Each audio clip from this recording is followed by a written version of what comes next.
I'll thank both Solanizis, who's been a great friend for many years, who is really a driving force in conservative and Republican use of new media, and also Chairman Steele, who I think did exactly the right thing in encouraging and supporting this particular operation.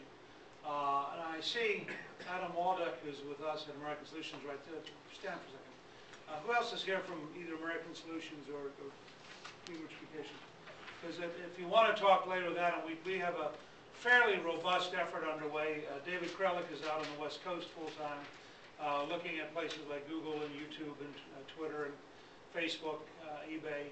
And then Adam runs we have about 1,200,000 email addresses at American Solutions that we're now working with on a regular basis. And Adam's really building that community out. We are also a fairly aggressive user of YouTube. We have over 70 YouTube videos. And last year had over 5 million views for our YouTube videos. And we also work with Facebook and a variety of other things. He'd be glad to talk to you. I want to very briefly make 3 points, and I'll get out of your way, but I think these are all three at the heart of why this is so important.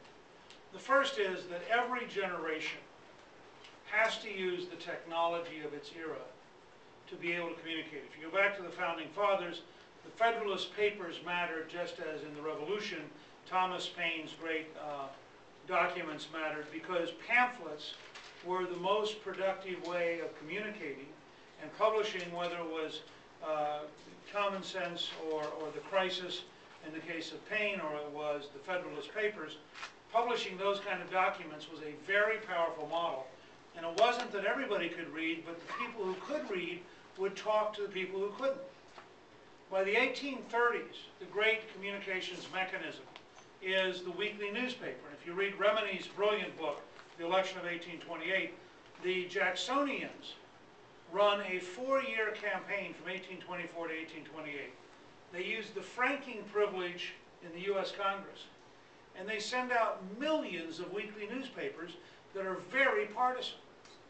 And so they're literally flooding the country with their version of reality and breaking up the oligarchy that had been running the country and replacing it with a new party of the American people, which was the Jacksonians.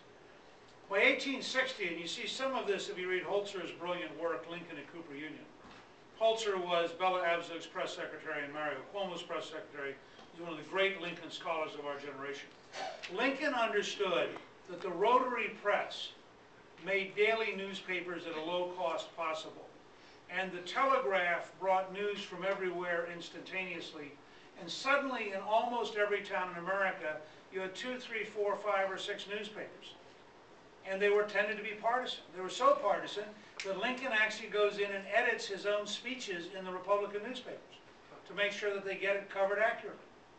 It's a big factor in how you go back and reconstruct the Lincoln-Douglas debates. So you have in Lincoln somebody who writes a 7,200-word speech to Cooper Union, issued in February of 1860, reprinted verbatim in almost every northern newspaper, and centering the discussion about slavery, freedom, and the future of the Union on Lincoln's terms, and literally moves Lincoln from a dark horse to a major candidate overnight.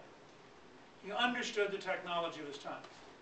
Theodore Roosevelt understood the technology of the Associated Press, and every Sunday night he issued a release for the Monday morning newspapers, just like clockwork, because he knew on Sunday afternoon they had nothing to cover, they had to do something for Monday, and if the president gave them the right thing, boom, it was there. His distant cousin, Franklin Delano Roosevelt, is the first great radio president, and if you listen to him on radio, you understand he's also the first president to fly to a convention. So here's a man in a wheelchair who could have been easily portrayed as incapable. Nobody even knew he was in a wheelchair. They never covered it. There's only one picture in that period covering it. And he both flies, which is an electrifying moment. He speaks brilliantly on radio. He uses the radio unbelievably well. And along comes John F. Kennedy, who understands that television is the new medium, and he's really good on television. And finally, you get Ronald Reagan, who is good at every aspect of it, because he'd been a professional in radio, he'd been a professional in movies, he'd been a professional in television. As he once said to Tim Russert, he was probably the only president who knew what he looked like when photographed from every angle. And let me say in passing, The Calista and I just did a brand new movie with Dave Bossie and Citizens United called Ronald Reagan Rendezvous with Destiny. And I think you'll find it a terrific 90-minute documentary that actually helps you think about where we are today in a very positive and optimistic way, because Reagan really replaces Carter in a very dramatic and dynamic way. And the economic mess we're drifting into now is one that Jimmy Carter would have understood and whined about. Watching Reagan at work is very useful. Obama came along and essentially had three things. He had a group of millionaires who hated Bush. He had a country that was mad about the war, mad about Katrina, wanted real change. And he had, because San Jose to San Francisco is a very liberal part of the country, he had a huge advantage in entering the new media. Now, we had used direct mail in the 70s, we'd used talk radio in the 90s, we'd had huge technological advantages in communication, and now they briefly have a technological advantage. So my first point to you is simply, you've got to understand the technological mediums of communication of your generation, whatever your generation is. It's part of the heart of governing a free society.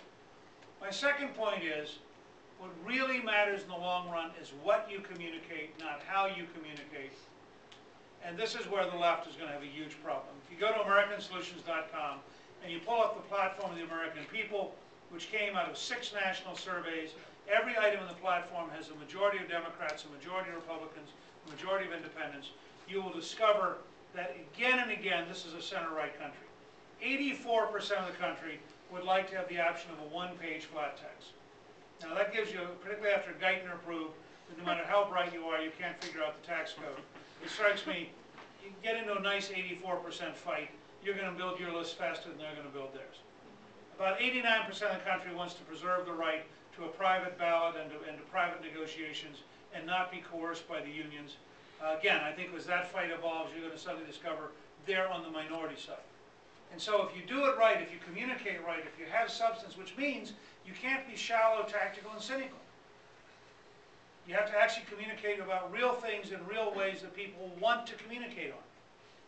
The last point I want to make is that this is, I believe, the first time in human history that we have a technology which is genuinely two-way and which allows us to genuinely contemplate self-government on a grand scale. Historically, if you were not a relatively small village, you could not have the kind of extended knowledge and extended decision-making we're edging towards. Nobody knows how to do this. And just to think about the last couple of years, from Facebook to Twitter, to eBay, to Amazon, to the Kindle, lots of different things being evolved. The truth is, we have no idea what the technology of 15 years from now will be. What we do know is if you have faith in the American people, if you're willing, and this fundamentally replaces our consulting class's attitudes, because it means you've got to actually go out and listen to the American people, learn from the American people, help the American people, at which point they will ask you to lead. And in that process, I'll just close this thought, this is not about outreach, this is about inclusion. If you start with listening to everybody before you develop your big ideas, it's very different from developing your big ideas and then trying to sell everybody.